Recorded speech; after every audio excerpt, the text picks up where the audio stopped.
So the methods of separating the mixture we will study now. The first one is threshing. जब कोई भी crop fully mature हो जाती है, ठीक है, तो आप क्या करते हैं, उसे कट करते हैं, उसे गैदर कर लेते हैं, ठीक है, उस प्रोसेस को तो हम हार्वेस्टिंग बोलते हैं। उसके बाद हमें रिक्वायरमेंट किसकी है, we just need the grains present in the stalks, right. जो स्टॉक्स के अंदर जो अनाज के दाने जो हैं, ग्रेन्स हैं, हमें उस चीज़ की रिक्वायरमेंट है, ठीक है। तो हम ग्रेन्स को कैसे लेते हैं, जब हम जो स्टॉक्स हैं हमारे पास उनसे जब हम ग्रेन को सेपरेट करते हैं, उस प्रोसेस को हम थ्रेशिंग कहते हैं। It is the process in which stalks are beaten to separate grains from the stalks and from the chaff. Chaff क्या होता है, जो ग्रेन के बाहर जो छिलका होता है, ठीक है, पहले तो स्टॉक के अंदर से निकलेगा, फिर वो शाफ से भी तो हमें उसको सेपरेट करना पड़ेगा, ठीक है। इस पूरे प्रोसेस को हम क्या बोलते हैं, थ्रेशिंग बोलते हैं। क्या कहते हैं, threshing. Clear. After that we will deal with winnowing. Winnowing क्या होता है, ये वर्ड से ही समझ में आ रहा है कि इसमें विंड का रोल है, ठीक है। इसमें भी हमने क्या करना है, सेपरेशन करना है। वो हम कैसे करेंगे, विंड की हेल्प से। It is the method of separating husk from the grains with the help of wind.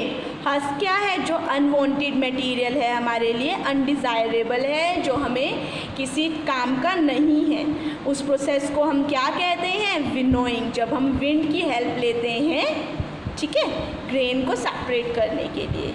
देखिए ये किस पे डिपेंड होता है, जो ग्रेन होता है वो बहुत हैवी होता है कंपैरेटिवली हस्क के, राइट। तो अगर हम उसको यूज़ करते हैं, मतलब कि हम क्या लेते हैं, वैसे इस प्रोसेस में एक बास्केट ली जाती है, मतलब हम एक बास्केट लेते हैं, बास्केट के ऊपर हम सारा के सारा सामान रख देते हैं जो भी हमारे पास है।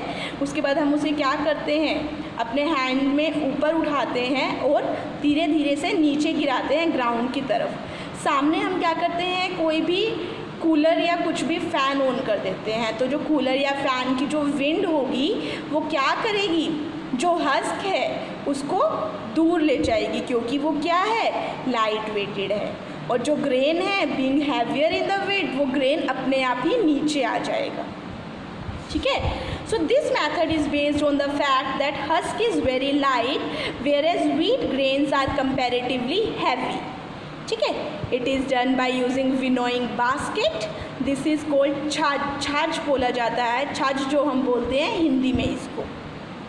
After that the next method is hand picking. Hand picking से तो आपको नेम से ही पता चल रहा है, हाथ से जब आप सेपरेट करते हैं, ठीक है। जैसे कि आपने घरों में बहुत बार देखा है, आपकी मम्मा ने चावल बनाने हैं या दाल बनानी है, सबसे पहले वो एक प्लेट में उस पूरे मिक्सचर को डालते हैं। उसके बाद उसके अंदर जो भी अनडिज़ायरेबल या अनवांटेड सब्सटेंसेस हैं, जैसे कि छोटे छोटे स्टोन्स भी हो सकते हैं या फिर शार्फ प्रेजेंट हो सकता है, जो ग्रेन के बाहर वाला कवर होता है, राइट। तो वो तो हमने नहीं खाना है, वी कांट ईट दैट, तो हमें उसको सेपरेट करना ही पड़ेगा, ठीक है। तो उसे हम बहुत इजीली हैंड पिकिंग के थ्रू कर सकते हैं। और ये प्रोसेस जो है हमारे घरों में यूजुअली रूटीन में बहुत ज़्यादा यूज़ किया जाता है। So it means to take out by hand, and this method is used to separate undesirable substances such as small pieces of stones from wheat, rice and pulses। Wheat का कैसे, जब आपने आटे को मतलब आप वीट ग्रेन्स घर में लेके आए, पर आपने उसका आटा बनाने के लिए आपने फ्लोर मिल पे देना है, तो आप पहले क्या करेंगे, you have to clean that. आपको जो उसके अंदर स्टोन्स प्रेजेंट है, जो अनडिज़ायरेबल सब्सटेंसेस, आपको उसको क्या करना पड़ेगा, सेपरेट करना पड़ेगा, राइट। वो आप किससे करेंगे, हैंड पिकिंग से करेंगे, क्लियर। सो वीट का भी, राइस का भी और पल्सेस का एग्जाम्पल हमारे पास यहाँ पे आ जाता है, ठीक है। सो ये हमारे पास क्या हो गए, 3 हमने मैथड्स कर लिए हैं। इसके बाद हम देखते हैं our fourth method which is sieving. Sieving क्या होता है, it is a shallow vessel having small holes at the bottom. मतलब कि आप कुछ भी ले लेते हैं, उसके अंदर छोटे छोटे क्या होते हैं, होल्स प्रेजेंट होते हैं, ठीक है। तो क्या होता है, छाननी जो सबसे ज़्यादा आप घरों में यूज़ करते हैं, जब आटा छानते हैं, हमें डो बनाना होता है आटे से, तो हम क्या करते हैं, छाननी का यूज़ करते हैं ताकि हम आटे को छान सकें और उसके अंदर जो अनडिज़ायरेबल जो भी सब्सटेंसेस जो प्रेजेंट हैं उसको हम रिमूव कर सकें, क्योंकि वो हमारे खाने में हेल्प नहीं करते हैं। ठीक है। So the method of separating solid mixtures which have components of different sizes, yes. तो जो सीव है उसके ऊपर तो क्या रह जाएगा, बिल्कुल जो मोटे सब्सटेंसेस हैं जो उन होल्स में से पास नहीं हो सकते हैं वो रह जाएंगे। ठीक है। और उसके अंदर से क्या निकल जाएगा, जो फाइन पार्टिकल्स हैं जिनका साइज़ जो है स्मॉल है, वो क्या होंगे, वो नीचे आ जाएंगे, पाउडर की फॉर्म में आ जाएंगे। एग्जाम्पल देखिए, इन्होंने भी वही लिया है जो मैंने अभी आपको बताया है, that is the sieving of flour is done to remove the particles of flour called wheat bran from it so as to obtain fine flour for making chapatis. जो हम घरों में डेली सुबह शाम हमारे मम्मा क्या करते हैं, जब भी डो प्रिपेयर करते हैं वो इस प्रोसेस को ज़रूर करते हैं। ठीक है। ये तो आपने देखा ही है, छाननी तो सभी के घरों में होती है, सीव तो सभी के घरों में प्रेजेंट है, right. After that magnetic separation, magnet से सेपरेट करना। इसमें बच्चे हम क्या देखेंगे, मैग्नेट से तो सिर्फ वही सब्सटेंसेस सेपरेट हो सकते हैं जो आयरन के बने होते हैं, राइट। लेकिन इसकी भी हमें बहुत ज़्यादा रिक्वायरमेंट है, क्योंकि जब बहुत बड़ी बड़ी इंडस्ट्रीज़ होती हैं वहाँ पे जब वर्क होता है, जब बहुत सारा जो ग्रैब है, जो कबाड़ या कचरा जिसको हम कहते हैं वो मिक्स हुआ है, तो उसके अंदर से अगर हमें आयरन के ऑब्जेक्ट्स को सेपरेट करना है तो ये मेथड हमें बहुत काम में आता है। ठीक है। Separation of a mixture by using a magnet.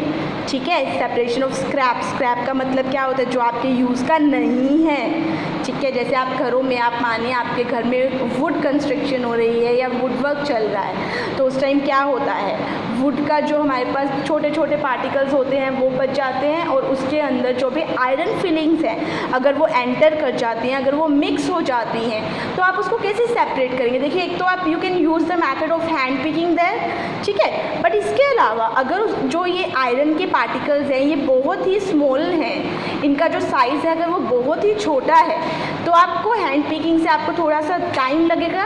At that time you can use this method, that is magnetic separation, right. Magnet आप यूज़ कर सकते हैं, और उससे क्या होगा, जो आयरन के जितने भी पार्टिकल्स वहाँ पे प्रेजेंट हैं वो क्या हो जाएंगे, उस मैग्नेट से अट्रैक्ट हो जाएंगे और उस स्क्रैप से अलग हो जाएंगे। After that you can use that iron and, और हम इसमें जो मैंने आपको बताया है to separate a mixture of iron filings and sulphur powder, ये भी सेम है। सल्फर पाउडर के अंदर अगर आयरन फिलिंग्स मिक्स हो गई हैं तो आप इसको सेपरेट कर सकते हैं। ठीक है। उसके बाद we are here having two new terms, जिसके बारे में हम पढ़ेंगे तो नेक्स्ट वीडियो में, बट यहाँ पे मैं आपको इनके मतलब समझा देती हूँ क्या होता है। First is sediment and the second one is sedimentation. Sediment क्या होता है, सबसे पहले कोई भी आपने एक लिक्विड ले लिया है, मानिए ठीक है, आपने एक बीकर में लिक्विड ले लिया है, उसके अंदर जो उसके अंदर सॉलिड सब्सटेंस प्रेजेंट है वो जब सेटल डाउन हो जाता है, तो जो सॉलिड सब्सटेंस सेटल डाउन हुआ है that is your sediment. Clear. The solid matter which settles down eight the bottom of a liquid is called sediment, उसको हम सेडिमेंट बोलते हैं। Clear. After that sedimentation, sedimentation process क्या होता है, अब हमने सेडिमेंट का जो डेफिनेशन है वो हमने पढ़ ली है। अब इसके बाद ये प्रोसेस क्या है, इस प्रोसेस को जब जो सॉलिड मैटर है जो लिक्विड के अंदर मिक्स है, जब वो सेटल डाउन होता है बॉटम पे बीकर में या किसी भी वेसल में, इस पूरे प्रोसेस को हम सेडिमेंटेशन प्रोसेस बोलते हैं, right. So the deposition of solid matter at the bottom of the liquid is called sedimentation process. सो क्या होता है इस पूरे प्रोसेस में, एक सॉल्यूशन होता है, सॉल्यूशन के अंदर सेडिमेंट ऑलरेडी मिक्स होता है, पर जब आप उसको एक काफ़ी टाइम के लिए 1 और 2 डेज़ और 12 और 13 आवर्स के लिए सेटल डाउन करके रख देते हैं, तो उसका जो सॉलिड पार्टिकल्स होता है तो वो नीचे सेटल डाउन हो जाता है, राइट। ये हम अपने घरों में भी देख सकते हैं, बहुत सारी इसमें एग्जाम्पल्स होते हैं which we will study in our next video. I hope that this all topic आपको बहुत अच्छे से समझ में आ गया होगा। अभी तक हमने 5 क्या किए मेथड्स किए and in the next video we will continue with our chapter again.